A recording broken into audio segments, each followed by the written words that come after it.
Welcome back, Indiana Sports Speed Radio, coming to you here on this Wednesday. It is the 1st of March, man. Kyle Neddenriep, you're bringing in the spring, man. You're bringing in the spring. That's what I do. That's what I do. What a hell of a weekend this past weekend. I know Bedford wins the state championship, but they win it in impressive fashion over a Fishers team that just didn't quit. A great game. Lanesville picks up their first ever state championship. So some pretty cool things going on over the weekend. Yeah, I'll be honest. I wasn't at the girls. Our Brian Henson, our guy who does most of the girls stuff, was there. But I did get a chance to see some of that Bedford game, and that I covered them the previous week in the semi-state. And Chloe Spreen is a really good player. Really impressed by her. She kind of carried them against Lawrence North, and then I think probably a lot of people would pick Fishers to win that championship game, but she and the rest of her, she has other good players on her team too, but she's really going to be interesting to where she'll end up playing, I think, because she's going to be really have some good offers, I think, and excellent player.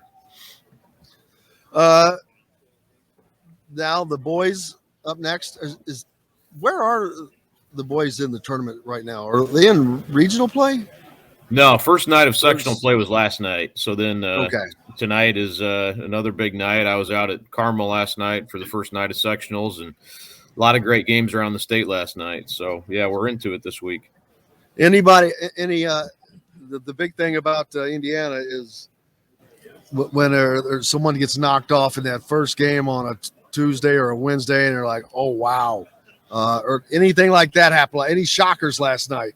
No, there were only two top 10 teams that got beat. Honestly, probably one of the most interesting games. Jennings County took double overtime. They're ranked 9th in 4A, but they had a real Bedford North Lawrence. You talk about the girls, the boys had a really good team as well, and they were playing some of their best basketball late in the season. They took Jennings County double overtime, but Jennings County wins, and now they'll play Jeffersonville on Friday night. So that's a really interesting sectional down there at Seymour, sectional 15.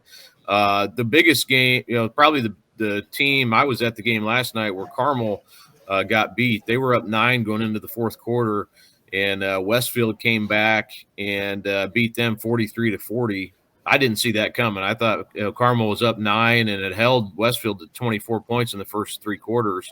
And then Alex Romack, who's a really nice player for them, for Westfield, had really just kind of started off the fourth quarter and took it to him inside. He's 6'5", athletic kid. And Sam Morum, who's Carmel's top player going to Belmont, he was in foul trouble, ended up fouling out in the last minute and, on a charge that I couldn't see it very well from my angle, but I know it was kind of debated on the Carmel side. But so that was Carmel losing again, and Westfield had knocked them out last year in the sectional championship with Braden Smith and Cam Hafner. They don't have those guys this year, but they still are able to get it done and beat Carmel last night. So that was kind of the big one. Then the second game I had was Jalen Harrelson from Fishers had 33, and they beat HSC. They were down by 1 at halftime. Harrelson had 21 of their 24 points at halftime. And then, they kind of got it going in the second half with some other guys scoring as well. But Fishers went on. They won by 19, kind of pulled away. So, Harrelson and that team will play Friday night against Zionsville, which should be another awesome game. Zionsville's got a couple seniors, Logan Imes included, who's going to Penn State. So that should be a really good one. Then Westfield and Noblesville play on the other side. So you got 2 really good semifinal games in that sectional 8 up at Carmel Friday night. Carmel going out and like that is not customary for Indiana high school basketball. Jalen Harrelson, who do you have to think of to think back to a kid that was as advanced as he is? You've got the size that he has is freaky, and he's a damn sophomore. He's got 2 more years, and he's already doing the things that he's doing. Who's he compared to? I mean, it's a good question. And the fact I mean, that Eric Gordon is a totally different player, more of a right. shooter, not a point guard. But I'm like, dang on it, I can't even think of. You got to go all the way back. Do you have to go all the way back to Gardner? Well, that's even. I mean, Harrelson's 6'6", 6'7", so it's just a totally different. He's a beast. Different comparison completely. He's like Zach Edey as a point guard. Yeah, I mean, yeah. Sort of, yeah. I mean, but I'm always so impressed. Last night it was like he had to score. He's on a team that's really relatively young. It's totally different from last year where he came in as a freshman with all these seniors at Fishers who had kind of been around for a while, and he kind of fit in and played really well, had a good season. This team, it's more, guys who aren't experienced at all. So he's kind of come in now. He's the guy. He's the point guard, and he's got to score because last night all those guys pretty much are playing their first sectional game ever. He's not because he played last year, but so it's just a totally different role for him, which that makes it probably even more impressive. And I don't. I think the other thing about him, and he turns 16 next month. He's not even 16 yet as a sophomore, so that's even more, more impressive. But he plays like a point guard. He doesn't. I don't have the stats here right with me, but he scored 33, but it wasn't like he took 30 shots. He's still passing. He's getting it to the open guy. Taden Metzger, who is their second leading scorer. And he's another player I think to watch, and he's a junior, but really can shoot it. He'll be a good college player, possibly a smaller level, but could be Division I player. But he started getting the ball to him. Metzger had 4 threes in the second half, and I think that kind of shows you he is that point guard that he's not just a scorer. He's not just an athletic guy who's going to take a bunch of shots. He's a guy who's going to get the ball where it needs to be, and then also pick his spots to have an impact on the in the scoring column. But he can go score 30 without it feeling like he scored 30 or took some guys you watch like, man, this is like ball dominant city, but he's not that way. And we got a question from one of our viewers here. Specifically for you, Kyle, comes from Derek. He wants to know, he's going to be in the Plainfield area this weekend for a volleyball tournament. He wants to know good sectional to go to this weekend in that area. Plainfield's actually hosting, so if you're you can just skip on over to Plainfield High School if that's where you are.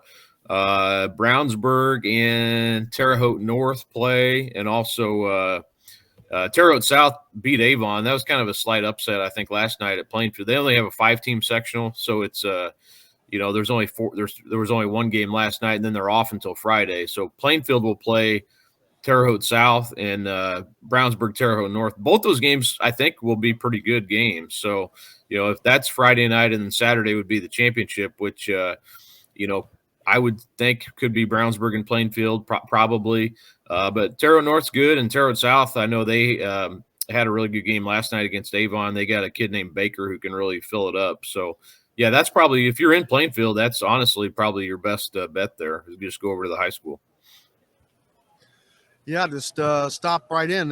Nothing funner than Indiana high school basketball this time of year, especially if you're at one of the great venues, whether it's Seymour or Southridge or the Hatchet House.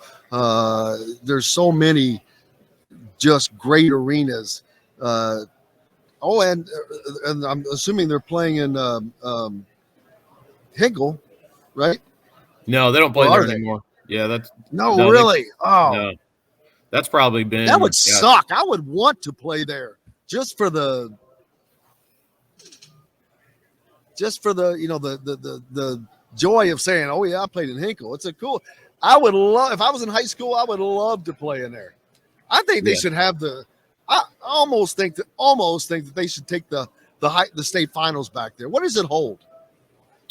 Gosh, that's a good question. It's less than it used to be. And it's, I can't remember exactly what it is now, but obviously that place was built for high school basketball originally, so I agree. I probably only covered maybe 4 regional. They still had regionals there when I started at the Star, and probably covered 4 or 5 maybe. And then, gosh, it's been probably 10 or 11 years since it's been used for any high school events. So it's been a while, but yeah, I agree with you. There's a lot of great, Carmel honestly is a great venue for games. That Friday night will be packed house. I'm sure Sectional 10 over at Warren Central is going to be just going to be an awesome atmosphere. I've got Perry Meridian tonight, Ben Davis and Southport. That should be a fantastic game. And Ben Davis is ranked number 1 and undefeated. Southport's not, they think they're 14-9, but they are very familiar with Ben Davis, and they have the sort of team, veteran, pretty much all seniors. They have some size. They have guards who can shoot it and handle it. And they're going to be, it's going to be an emotional game. So I'm looking forward to seeing that one. That should be a good atmosphere tonight